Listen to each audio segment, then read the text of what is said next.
Tous les prophètes sont égaux.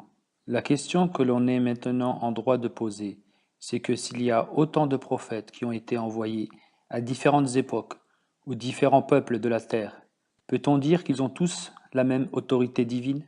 D'après le Saint-Coran, tous les prophètes appartiennent à Dieu, et en tant que tels, ils exercent une autorité similaire. Personne n'a le droit de discriminer contre un prophète en faveur d'un autre. Ainsi, en ce qui concerne l'authenticité de leur message, tous les prophètes doivent être considérés sur un pied d'égalité.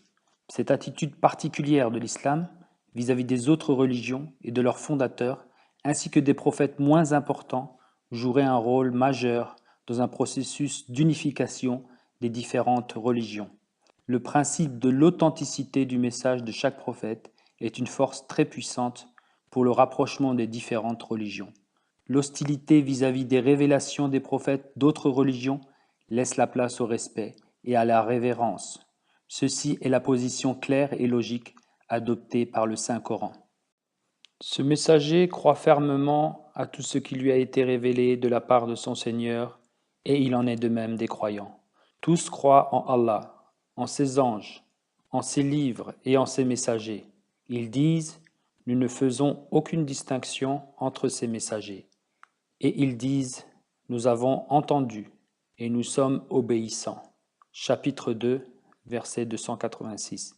Assurément, ceux qui ne croient pas en Allah et ses messagers et qui veulent faire une distinction entre Allah et ses messagers et disent « Nous croyons en quelques-uns et nous ne croyons pas en d'autres » et cherchent à se frayer un chemin entre les deux. Ceux-là, sans doute, sont de véritables mécréants et nous avons préparé pour les mécréants un châtiment humiliant. Et quant à ceux qui croient en Allah et en ses messagers et ne font aucune distinction entre aucun d'entre eux, voilà ceux qu'il ne tardera pas à récompenser. Et Allah est très pardonnant, miséricordieux. Chapitre 4, versets 151 à 153.